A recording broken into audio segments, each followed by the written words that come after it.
Hi, my name's Kevin Sousa, and I am a licensed marriage and family therapist. I'm also an ocean therapist and the program director for the Jimmy Miller Memorial Foundation. I work with at-risk youth, Wounded Warrior Battalion from Camp Pendleton, and veterans from the greater Los Angeles area. I'm also a local musician that's been performing in and around the South Bay for many years. Bravery is not only doing brave things, it is appreciating the bravery you already possess. What are your strengths? What have you done in the past to get where you are now? Reflect on where you are, how you got here, and where you want to go from here. Are there obstacles either in your way or maybe inside of you that are hampering your progress towards where you want to be in your life? Set an intention. Visualize what you wish for and make a plan for a first step you can take toward making that happen. Then just do it. Now, let's take a listen to local resident Steve Lewis. He's a 3-time gold medal Olympic winner, and he's going to tell us how he overcame many obstacles in his path and how bravery played a large part in his development as an athlete. And so is 19-year-old Stephen Lewis. This is where the real running begins. Butch Reynolds trying to maintain his form as he comes off that bend. He is trailing the leader out there, who is Stephen Lewis of the United States, and Danny Everett. Will the 19-year-old hang on? Here comes Butch Reynolds. The race to the finish line. Reynolds with that surge, but Everett hung on.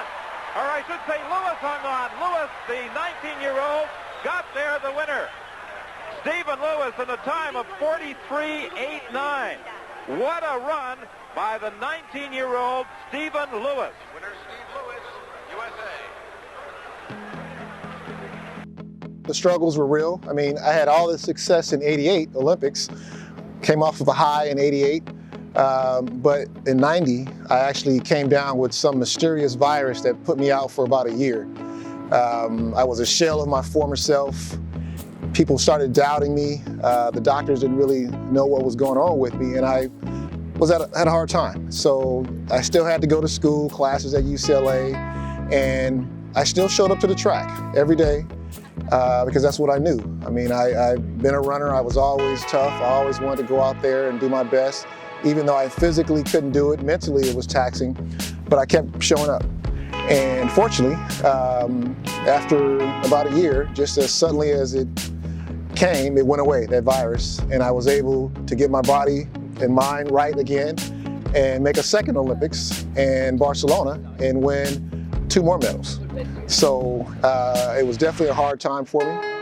And fortunately I was able to have some success. And again, I'm on a high, but tragedy struck again. I was living in the valley during the Northridge earthquake, and the house started shaking. I tried to get out the house, and I got up 4 in the morning, slipped, fell on my tailbone, and collapsed my disc, L5-S1, which resulted in 2 back surgeries. So I have some screws in my back, but that ultimately ended my running career, and that was tough. I mean, for athletes, you never really leave your sport on your terms, but how do you bounce back? It was just a testament of, you're gonna have peaks and valleys, highs and lows.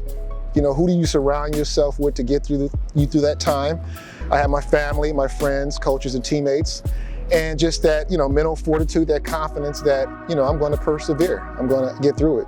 And, fortunately I have. And so, I mean, these are the same things that I speak to my daughters about, and just whenever I talk to anybody, just that mental fortitude, that confidence, and just being brave, right? So how do you deal with it, right? You just draw on all those experiences, good and bad, and ultimately you'll end up on top.